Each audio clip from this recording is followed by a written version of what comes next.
All right. So, welcome again to the Raised Hunting Podcast. And again, we got special guests. I guess they're not special. Well, they're special, so they're always a special guest. No, we came from you, But I got Warren and Easton and myself. So, we just wanted to thank everyone for being here again. I think we got a pretty cool topic, pretty fun topic today. We're going to talk a little bit about private and public land, and just kind of go from there. There's several different topics that come off of that. I guess all of us have some experience with private and public. I probably have the most, but that's because I spent, what most people probably don't know is that I spent, 25 years, I would say, probably close to 25 years strictly hunting public ground. And hunting some of the most hard hunted. How about you describe where that public ground was at? Yeah, it was inside the Beltway of Washington, D.C. I mean, and most people would think that there wasn't any public land, but there was some. There was and what I refer to as public ground was I hunted Quantico Marine Base, I hunted Fort A.P. Hill.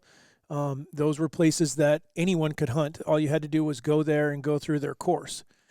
And it was like 30 minutes long, telling you don't shoot the missiles that are stuck in the ground like my brother did. What? Oh, my God. Yeah. I can tell him he's passed away now, so it's not like we can get in trouble. But he told me that he was going to shoot this missile. It was stuck in the ground, sticking out of the ground.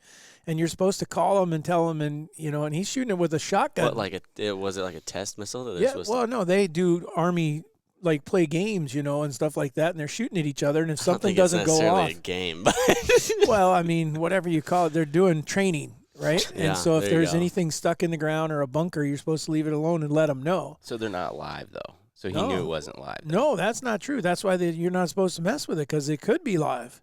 And he chose to shoot him. He did. He got behind a tree and shot it. Didn't do anything. I was gone. I didn't wait to see like what was the tree's happening. gonna do anything. That's like you've seen that video of the guy that had all the tannerite in the fridge. And he shoots the fridge, blows, and the door comes flying at him. Yeah. You've seen that, haven't you? I haven't seen it. That's what I'm I've seen picturing in some my of head. them, but because he gets behind this tree, and this entire fridge door is coming at him at like 110 miles an hour. not very smart. So, but anyhow, so those were some of the, and then the rest for me mostly was National Forest ground, and so I was dealing with every guy that in back east is pretty high, heavily populated, so you dealt with a lot of pressure, and then at the same time, that's been 30 years ago. There wasn't a lot of big deer to pick from type deal, But then living in Montana too is the same as far as national forest and block management stuff. Pretty much every elk I killed for the first 10 or 15 years was all on public ground. There was no, but you didn't even really look for private ground to hunt them on. That's where they spent most of their time, was on public. Places like that, though, there is enough. Yeah. National forest that they have set aside. You also have too. You got units and stuff out there that may take, 7 points and stuff. So it's not the same as public that anybody can go to at any time, all the time. So. And even Iowa, and I think what we're going to talk about today is a little more about on the deer hunting side. And Iowa, the thing about Iowa is it's 1% is all that there is that's set aside for public ground. It doesn't have a lot of public ground. You pretty much, it's private or nothing. And the majority of it's, like when you do find it, it's a small piece. Pretty and everybody knows about it. Yep. But is that the actual statistical number? Somewhere, 1%? I don't know if it's official, but I would tell you that DNR officers have said to me roughly, it's around 1% is all. I figured it was a little bit more than that. It's not much. But at the same time, here's what I would tell people too, and we hear this all the time. That's what kind of sparked this podcast was people will tell you, well, you can't get permission anymore, and that's just not true. No, it's just flat out not true. Did you not just get the last drop, or what's your deal there? Now I got the last. People can't see but Warren's downing his whatever this drink was, and right in the middle of the conversation. So, but anyhow, here we produce a television show. We are doing this kind of for a living, I guess you'd say, and I still knock on doors. I'll still go find a place where I think that we might. Well, I think let's discuss then what's bringing this conversation up. Because one, the fact that we get to do this, as our living is pretty freaking cool. And that's thanks to all you guys, everybody that's listening, everybody that supported us. Absolutely. So, again, too, we should probably reiterate, because we ruffled some feathers last time, that everything we're telling you guys is just our opinion and from our experiences. We're not telling you that you have to do it our way. We're not telling you that our way is the only way. But we are just telling you that from what we've learned and our cumulative experience, we have a lot, and this is just what we've seen. So I think where I'm going with this is that I think that now hunters have been divided into two sectors. You're either a private land guy or you're a public land guy.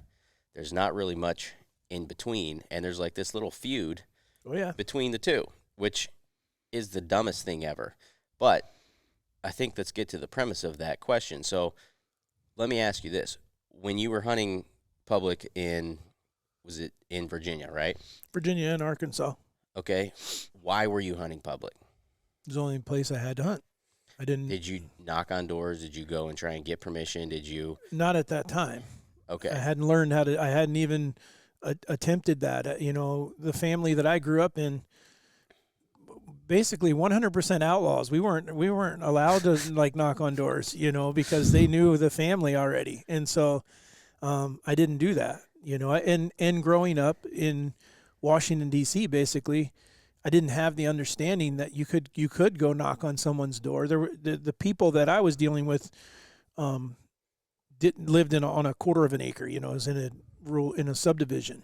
It wasn't until later on in life, when I got into my teens and maybe around 20, when, hey, wait a minute, you can just knock on someone's door and ask them if they would be willing to let you hunt. And I got some yeses. I got a whole bunch of no's. I got, you know, see that person come to the door that then they won't answer the door. You know, I got all that stuff.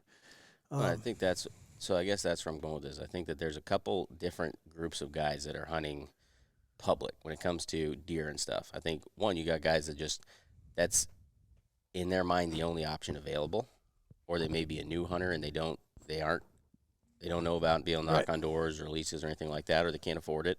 But you can get leases and you can get permission without having to dig into your pocket. Work for it. Right. The other thing that I think, and then some guys just, I think there's a whole bunch of people out there that are afraid to knock on doors. Like that's, I think, a big thing. And I honestly, I like that because it means that there's a lot more opportunity for me out there. But the thing that I think is getting really odd is all of these. I don't want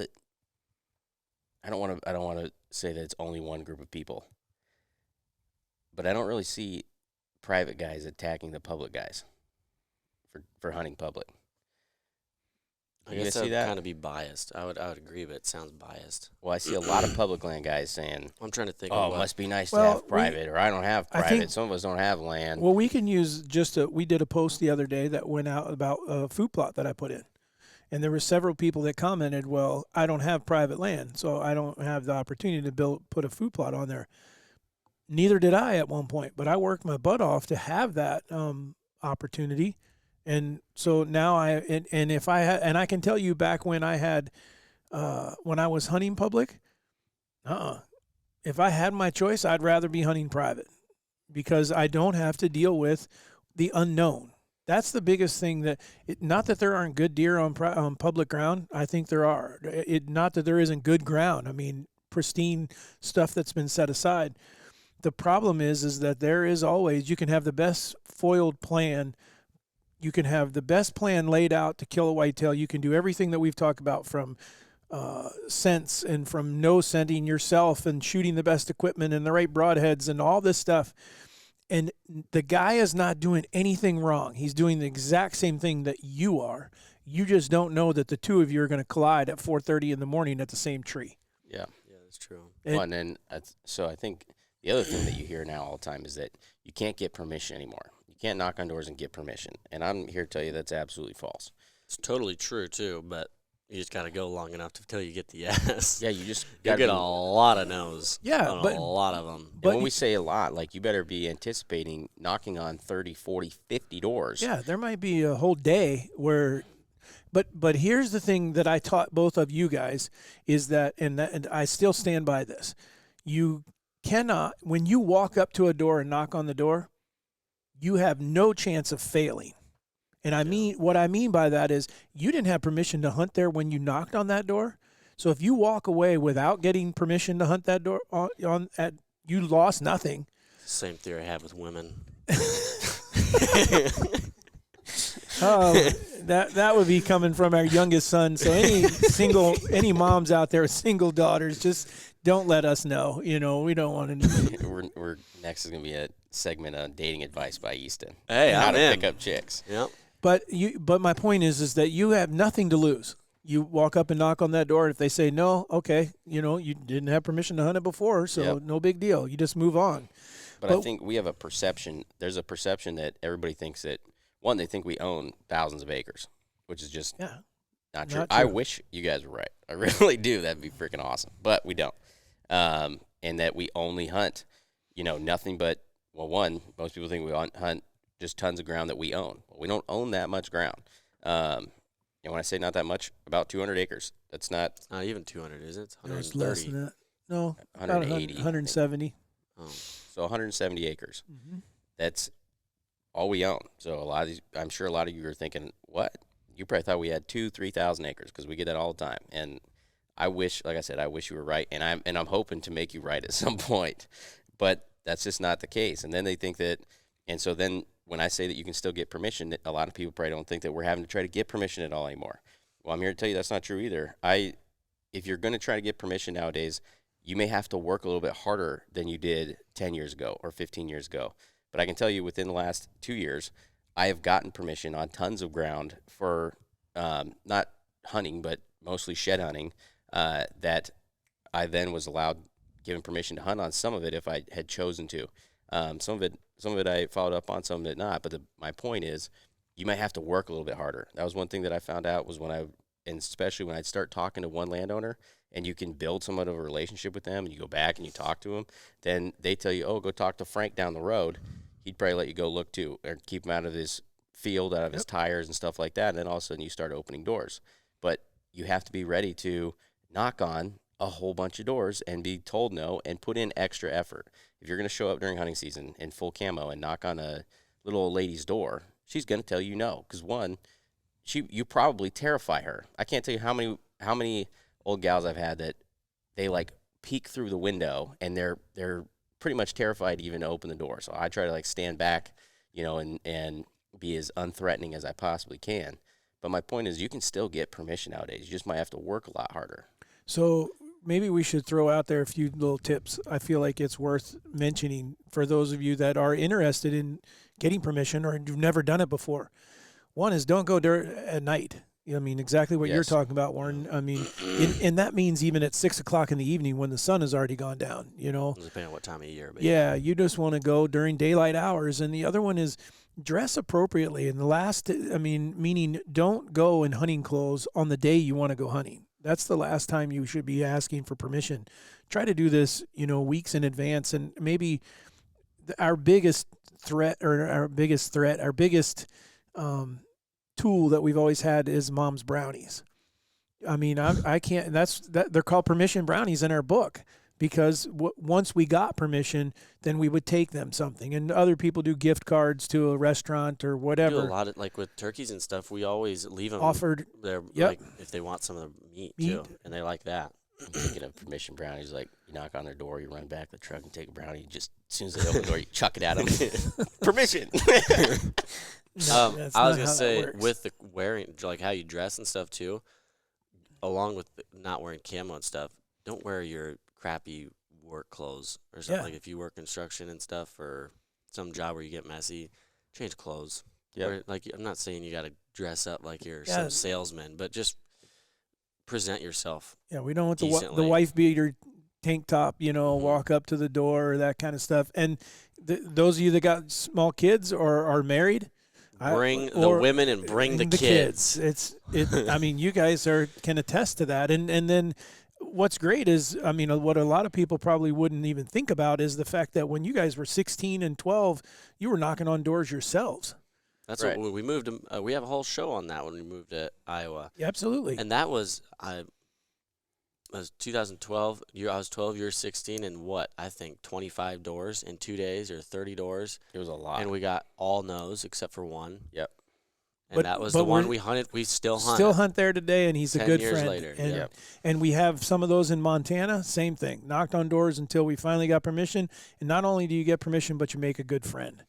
Yep. And the other thing with that, too, is if we're definitely more leaning towards getting permission at the moment as opposed to talking about both. But another tip with that, too, is first off, tell them what kind of hunting you're going to want to be doing. We always would say, like, since we were bow hunting, we'd be like, would you mind if we did some archery deer hunting on your land or whatever? But with that, if you do get permission, make sure you take the time to treat that land immaculately, way better than you would ever treat your own, or yep. I guess even if you did treat your stuff great, treat it the same.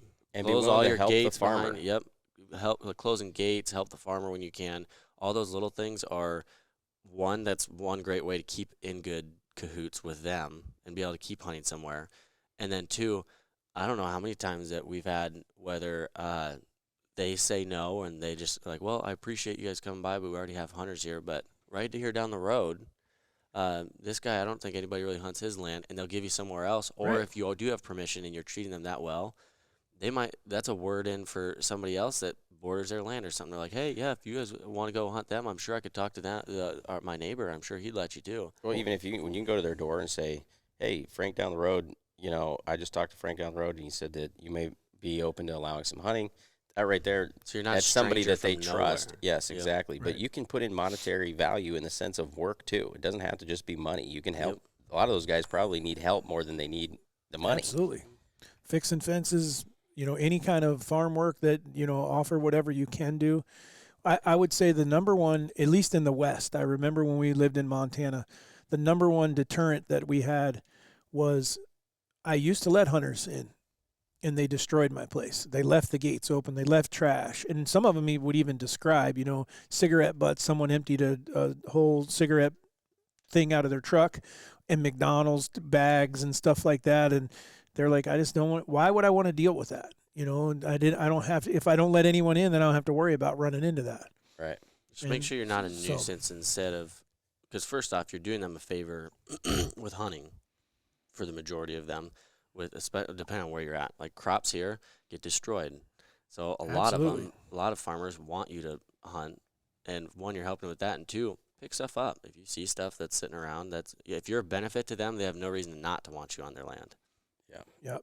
So that's just a few things that we wanted to, kind of give someone something, to go on out there that we have a lot of experience in doing it. I kind of wanted to do a preference for all three of us because I think we all three are a little different because we've all gone through. I haven't gone through nearly as much as both you, and me and him haven't gone through nearly as much as what you have as far as experience with different kinds of land. But I would say with your public, the amount of time you spent on public, you're all in on you want your own land, and you enjoy that. You get to take care of your own land. You like your food plots because you've worked to get to that point. Well, I compare hunting to chess. That is my comparison. It's a chess game. And so when I'm playing chess, I want to know my opponent, who is the deer, whether it's one deer or any of the deer, are on the other side of the table, and I'm making moves to try to win this game, to try to hit checkmate. And it's very difficult to do that when you're trying to do that and there's an unknown. Yep. And so that was my whole reasoning. Even at an early age, I joined a hunt club probably at like 22 or 23 to be able to hunt some private ground. Now, it was shared private ground. I wasn't the only one. There was other guys that could hunt there that I didn't know. So it was still like, I don't know if you'd call that kind of partially, it would kind of be like block management was in Montana. Other people could be there hunting, but it was controlled.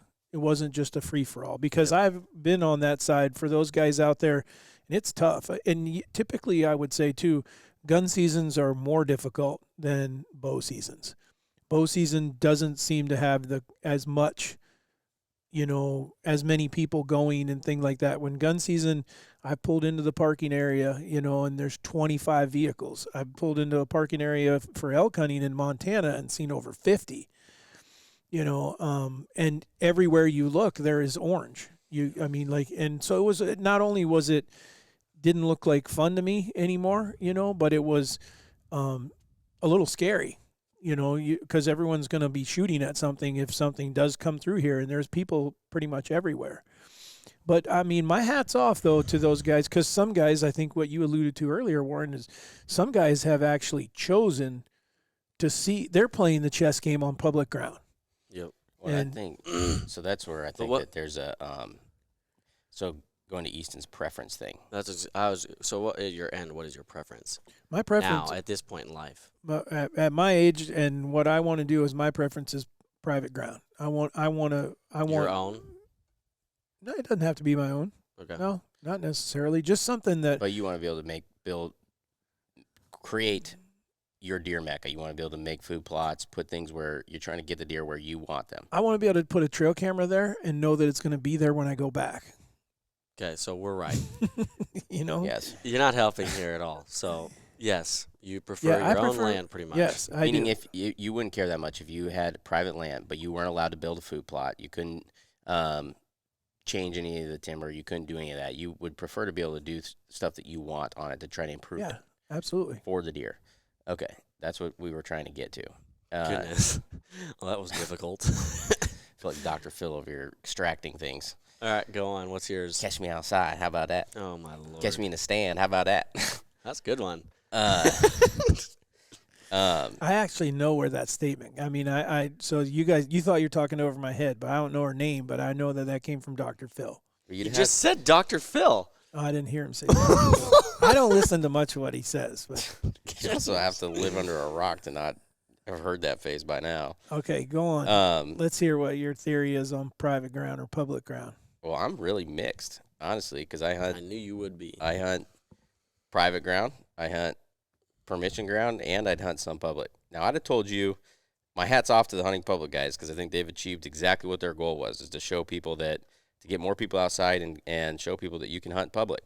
But I'd have told you, before those guys got really big, like 3-4 years ago, that some of the public ground in Iowa was insane. The best ground you could get on. Yeah. Because everybody in Iowa, this is what was really big difference between Montana when we lived out there and here that I noticed, is on the football team, right? When you're playing football or you're in school in Iowa in the Midwest, everybody and their brother is related to somebody that has land, right? Mm-hmm.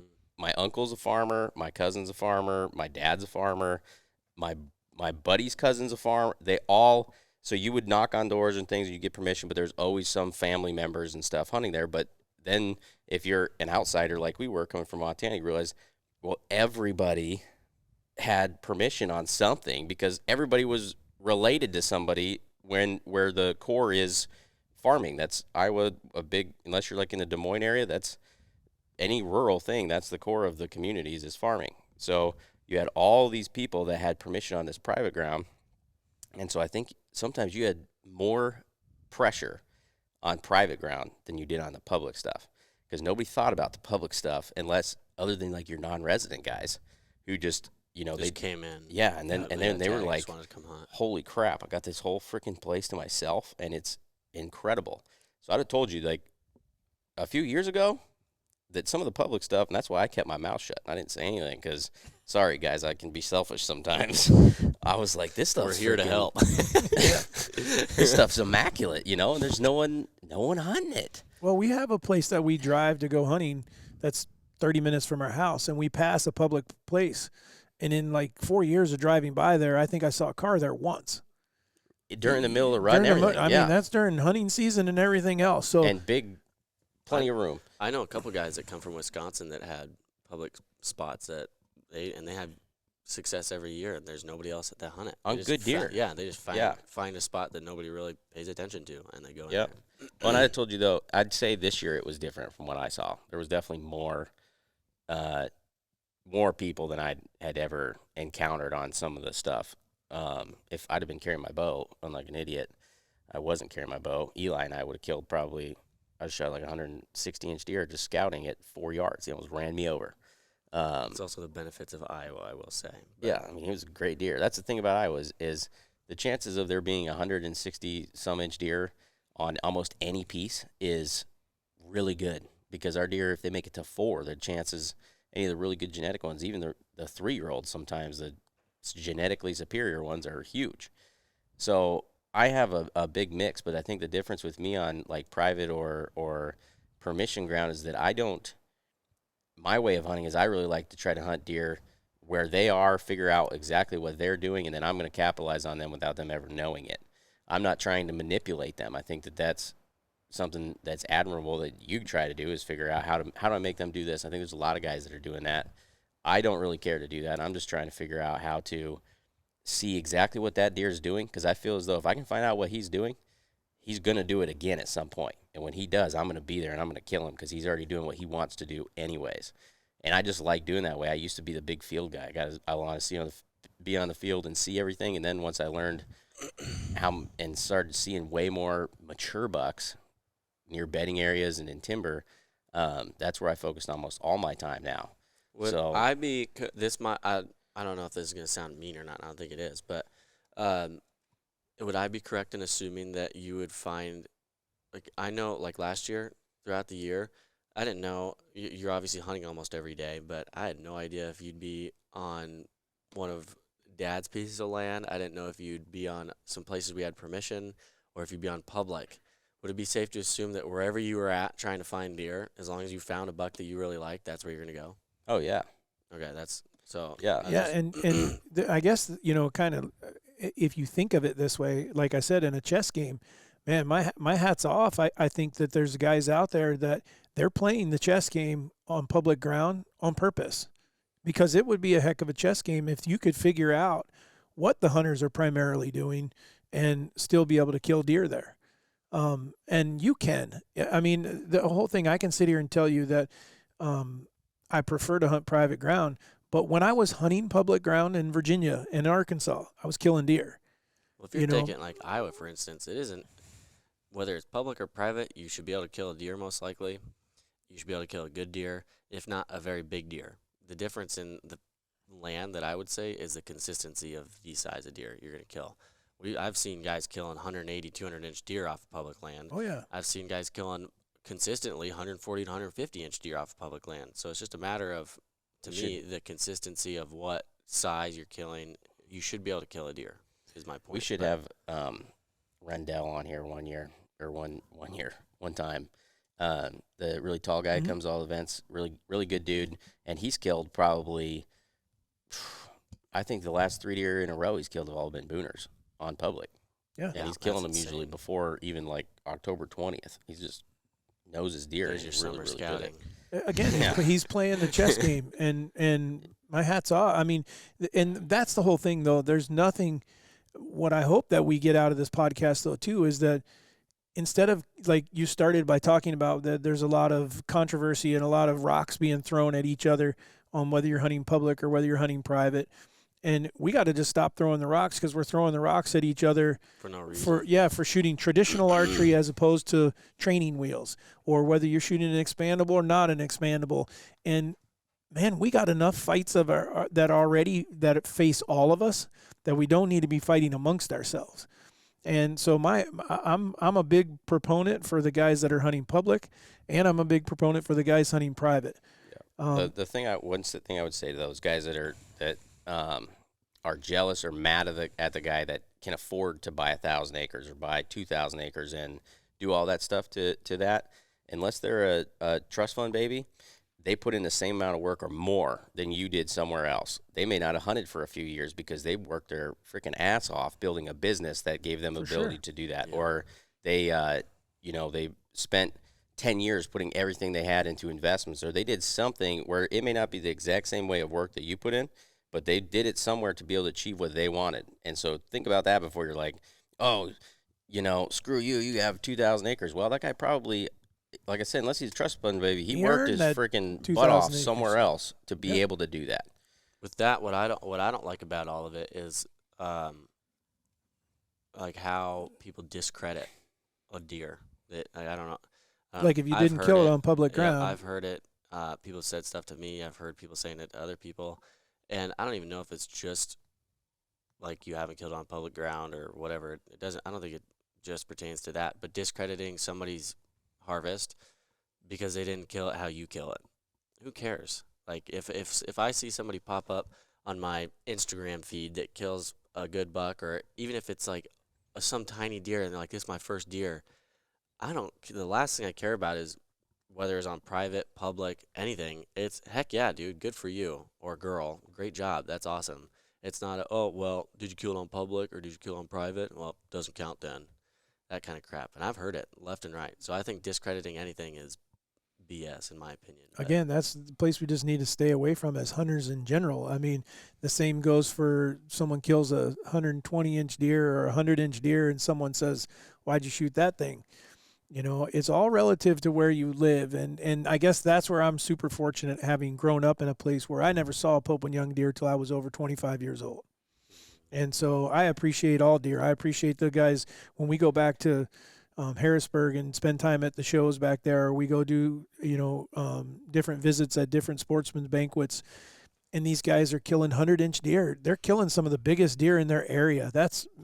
They should be getting as much credit as the dude killing 200s in Iowa, because you're having to do the same thing for the same quality of deer. They're not the same still quality. Killing the biggest available is. Absolutely. But it doesn't even matter what. It just depends on whatever goal you have. Absolutely. Whatever it means to you. Yeah, you don't have to justify anything to anybody else. My favorite deer on the wall right now is my smallest one on the wall. Everybody that comes in knows that, and it's just whatever it means to you. Yeah. But the only thing I'll say to when you're scrolling through your feed and stuff, I do the same thing, unless it's a neighbor, and then I'm like I'm happy for you, but it hurts so bad. You killed my deer. That's what you're saying. No, I'm just joking, because I'm always happy for them, but it always does. Sometimes it bites. Yeah, it bites because it's a deer you've been chasing too. But at the same time. Yeah, but it's a bittersweet thing. But let's use Hammer, for instance, because he got killed. And it's a deer we knew. He was on. We had trail camera photos. We were hoping to try to kill him. The guy that shot him, man, I mean, I'd love to see the deer. We even talked about inviting him down to Antlers in August so that I've talked to him. Right. Yeah. And you just, there's got to be enough to deer to go around. You know? And I'm glad he killed that deer, because that deer was on his way downhill, and we weren't going to be able to kill him.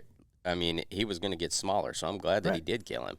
And so it's okay for it to hurt a little bit, but just don't try and take it from your neighbors or somebody. The only thing I will, before we get too far past it, that I will clarify on the discrediting somebody's harvest is as long as they did it legally, fair chase, ethically. Yeah, I guess that could go many ways when I said that. Now that's where I was going.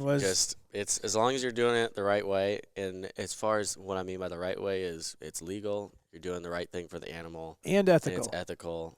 And maybe someone legal is legal. It says that you didn't shoot him off the road. You didn't shoot him out of season. You did everything you were supposed to. You were hunting. If you only had permission to hunt public ground, you stayed on the public ground. Ethical comes into, if you're doing something to deter other hunters, if you're doing something to screw them up, you're going and taking trail cameras, you're taking someone's stand down. Or how you're treating an animal. That's illegal. To me, that's saying that treating the animal right. So absolutely. As long as you did it, you harvested that animal ethically and fairly. Unless you're a cell cam cheater. Yeah, unless you're using cell cams, it's absolutely unacceptable. Like me. We've already. I will even say that. Cheaters stand together. Even with our debate on that, on where I stand with cell cams, I'm never going to discredit somebody. Oh, you have a cell cam on your property? Okay. Your deer doesn't count. Yeah, that's stupid. Yeah, I agree. I disagree. Yeah, like I said, the only ones that, the person that shoots a deer off the road, that does something like, they're not a hunter, they're a thief, because they stole that opportunity from someone who does legally buy a tag. And so, but the ethical part of it is, and honestly, and here's another thing that you probably don't think about in Iowa. I don't think that I've heard of anything happening out here, but back east, some of the public ground that I hunted, some of it was parks. Like parks would open, they needed to kill a certain amount of deer, and they would put it in the newspaper back when we still had a newspaper. Well, there'd be like families walking through the park still? No, they would close the park at the time to let hunters in. However, what would show up is anti-hunters. And so anti-hunters would come and concrete themselves across the driveway, Yeah, I watched it happen and watched them take a jackhammer into small blocks and rolled them over to the side of the road where they were still stuck in their concrete. You mean that the authorities did that? Wait, hold on. You're telling me they literally concrete themselves? What was the thought? That shows you how stupid they are there. They believed that if you couldn't move them, then we couldn't hunt. What was their plan down the road when they need their feet back? I guess they would actually just take what the authorities did and take a jackhammer and just bust up the concrete, and then they just step out. But what they did was it's they actually so empty up there. Yeah, but they would go to the barber shops and they would get all the hair that they could, and they'd bring trash bags of it and they'd throw it next to your stand. They'd pee all over the place, or they'd get a whole bunch of urine and stuff like that. There's been a bunch of. They actually thought about this. Oh, they planned it. Wow. So there is a little something going on there. Yeah, I'd have been making mock scrapes for them. Go ahead, right there.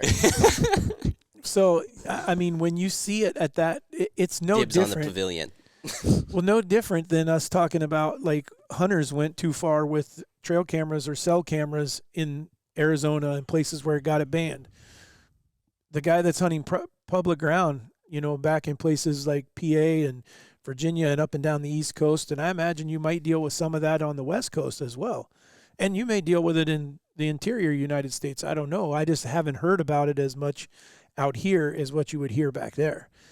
And that takes the fun out of hunting. You get up early, you go down to a place, you have permission, you want to go do something.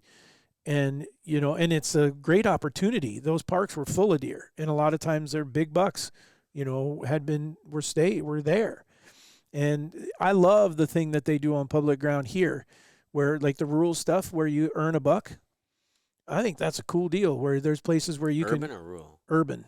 You said rural. Oh, sorry. Yeah. The urban hunts where I was like, wait, what's this? I need to be. Yeah, I was like, I have not heard about this one yet. But the urban hunts where they let you shoot does. I don't know that they get an extra tag. They just that's how you earn your way to kill a buck. So it depends on some of them. You have to kill a certain amount of does before you can even apply for it. Yeah, I think it's like 5 or something like that. Some of them are like 10. Really? Mm-hmm. That's cool. That just shows that someone is and someone's dedicated to and that's probably a lot of that is private, and my hat's off to those guys because that would suck, in my opinion, to be having to knock on all kinds of doors and get permission on 2-3 acres here, 2-3 acres there, and hunting deer. I tell you what, if they put in the work first out to kill that many does to get that tag, they get the tag, get the permission, and go do it. They're gonna, if they do it right, there's some freaking tanks they kill out of that stuff, and I would guarantee it's worth it. In my opinion, but that's a lot of work. It's not just there. I know there's other states that a lot of places offer. Yeah, stuff like that. There's several missile ranges and stuff like that offer, and just an assortment of them. And again, a lot of people don't look at them if you don't have them near you. But military bases are another public place that opens. That a lot of times some have. I still like the fact that some of them have shooting, not competitions, but shooting qualifications. You have to come in and you have to shoot something. You have to be proficient to do that. I almost think don't shoot the missiles. Yeah, just don't shoot them. My brother would not have passed that class, so. Or it's not that he was a bad shot. He just was shooting the wrong stuff, So. Identifying a deer That's between the worst a missile. thing that could happen. I'm just thinking about like Hunter Ed when you're going through grizzly bear and black bear differences, and they put a missile and a deer next to each other and you can't pick it out. Could you imagine shooting that missile and it goes off? Then the whole base is gonna he would storm you. They'd probably shoot him. They'd probably shoot him thinking that he set a bomb off. I don't know. All I know is I ran to the truck. I wasn't staying around for that nonsense. Dad's pointing. He did it. You daggone right, because I was like, "Don't do that." I tried to talk him out of it. I'm like, "That's stupid." He's over there. Oh boy. Oh well.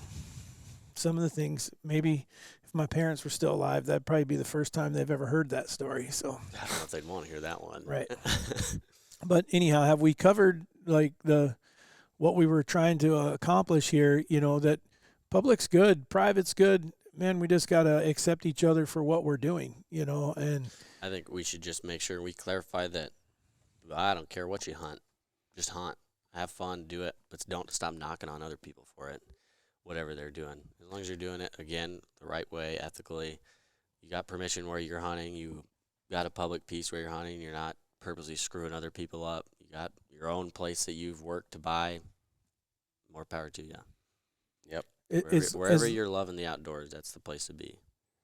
As long, and the one that I would add to that, because and trust me, I was at the time when I grew up in Virginia and I'd go to a place to hunt and there's someone else there, I'm furious. I'm like, you got to be kidding me. And then one day it hit me, you can't be mad at that guy. There's no point in being mad at him. It's not. It could have been you sitting in that stand too. It is me. It's just another guy that is, or another gal that is just as dedicated as I am. If you walk 2.5 miles on public ground or more, there before you. Yeah. Well, but I mean, when you go tromping your way into where no one else is, you carry the lightest sticks that you can and the saddle, and you got it all figured out. You're going to do everything you can. And here comes another dude or another. Hey, hunter in general, they're doing the same thing you are. And so you got to treat each other with, I've seen people, like, why would you park here? I'm already parked here, and we do that on permission ground where we work with other people that are hunting the same spot, connect them and get their phone number. And we're going to go hunt this season or whatever. We're going this weekend, you're going to be in there and work together. And so far, 99.9% of the guys are easy to work with. If I never see them, or if I have like somebody, because I hunt all permission stuff. If I have anybody that don't notice their vehicle or something, obviously the landowner lets me know who all's there and stuff, so I know that they're allowed to be there. But with that, I leave my business card on them, and I'll write a little note, like say, hey, give me a call so I can avoid you wherever you're at. Holy cow, that scared me. I can let you know where I'm going, and you can let me know where you're going. So, hey. Yeah, it's way easier to work together. And I agree with you guys. That's public or private or semi or whatever. Well, I think the thing I'd say too then is if you're on private ground, don't confine yourself to only private ground. There's some public opportunities out there that are really good. And same thing, if you're on public and you think that I can't get permission anymore or you can't do this, you're not confined to public either. You just may have to be willing to put in a little more effort than you think. Basically, however much effort you think you need to put in about 10 times that, and it will pay off. Yeah. I promise you that. But you just have to realize, you got to look at it from their perspective and understand that, somebody might be uncomfortable, when you're just walking up to their door and you're asking them for something. So you got to do your best and do your due diligence to try and make that the best possible interaction that you can. So I think that there's a lot of different ways to do it. Well, the other one that we should mention is like your DNRs, your fishing games. A lot of them have started programs where you can hunt private ground, and that was what I was referring to. Block management is what it's called in the West. But every state has a different name for it. Well, I think that's probably one thing you should touch on real quick is public in like the Midwest, and I don't know anything about the East, but you know more about the East and stuff. And the West is two totally different things. Because I know I've talked to tons of guys here in the Midwest and like, hey, I want to go elk hunting, but I don't want to go on public or I don't want to do this. And I'm like, and they're like, but I have 10 points because I've just been putting in, I don't know where to go. And I'm like, dude, you're missing the boat. Right. You draw a unit with 10 points. Public ground is it doesn't matter. Fine. Yeah, because there's no one else there, man. Like you're probably going to be on some of the best stuff in the state. You just got like the elk horns in Montana. What's it take? 20-some points or something like that? Yeah, if there's even. And guys aren't no guarantee there. Anything less than, 360 bulls? They're killing lots of 350 bulls there. Right. So, and that's all public stuff, So the West is a completely different game, I think. And then the thing that's honestly made the biggest difference, I think, in the last really probably 6 or 7 years is all of these apps that show you where stuff is. Because before, everything used to kind of be a secret. Nothing's a secret now. So that's one thing you're going to have to keep in mind is that there's just everybody has access to the same tools and you can scroll with your finger and find it. So it makes it pretty easy where there used to be a lot of the stuff where it was just putting in, having to look at a state website, which is, as we all know, about impossible. Well, the states are good about, like in Montana, you can get maps of individual places. They have big maps. Same thing as plat maps we used to use. Yes. It's just now you can actually go. And I will say when the apps came available, you have like HuntWise and OnX and Base Camp. Is it? Base Map. Base Map. Those are three of them that I know of. When those came available, it opened up doors out west because there was a lot of ground that you assumed the farmer owned because they had fenced it and things like that, and they didn't. So it's really made a huge benefit for. Or they fenced it incorrectly. Yeah, And so you're at the fence, and really there's another quarter mile that you can go. Right. So yeah, I mean, those apps are worth their weight in gold as long as you understand how to use them. Yeah, I think that you have the best idea on that. He's got an idea that if you, so there was a court case in Wyoming this past year on corner crossing that some guys corner cross. If you don't know what that is, basically you have a block of public land and then another block of public land diagonal to that. Yeah. And then you have private on the other two corners. So just a perfect square where the top left corner is public, bottom right corner is public, and then the other two are private. And they crossed from that fence from the public piece to the public piece, and there's this theory that that's technically trespassing by crossing the private ground. So there's probably millions of acres that could be accessed by corner crossing. They're inaccessible. How is that illegal when there's if it's crossing right there? Well, these guys won, so I don't know if it is. But that's where I think that your idea would mitigate all of that. His idea is that you swap ground. Yes, that you just trade the landowner for the public piece, and he gets that piece, and then his piece becomes the private piece.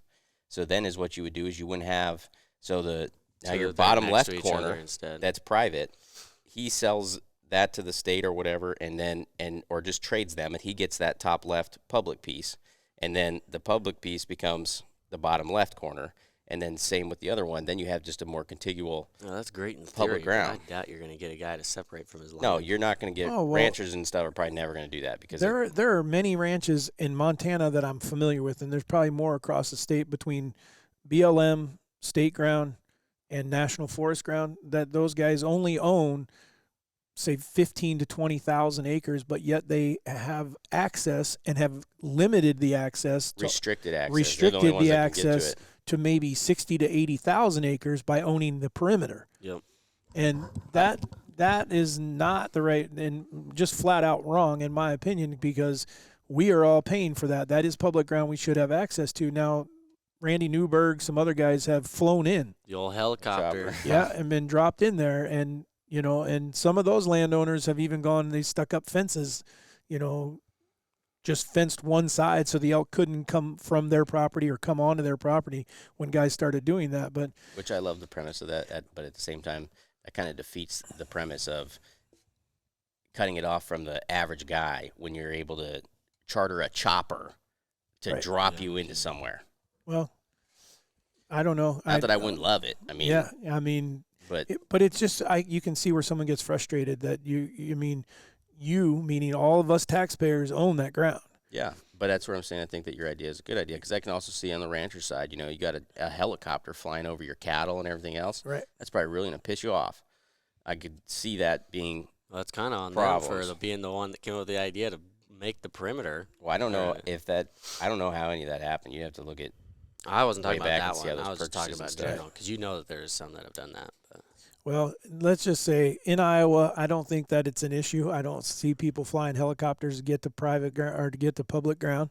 I do know some guys that use boats to access some ground, and things like that. So whatever it takes, like I said, as long as it's legal and ethical and you can do it, more power to you.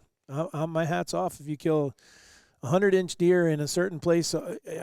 My hat's off to the guy or gal that goes out and kills a deer. I remember the day when I killed my first deer, and I don't know that there could have been a happier feeling for a booner that I've shot now or anything else. I mean, the only time I would say that I've been more excited than the first doe I shot with my bow is maybe with you guys killing your first deer or your first buck, or with Mom, with other people.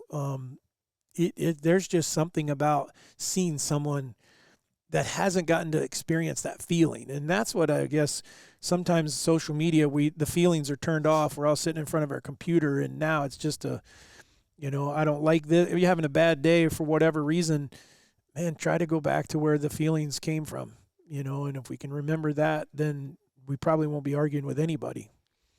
I'm just thinking of my hat's off to the boat guys, because all of my boat experiences with hunting have gone really bad.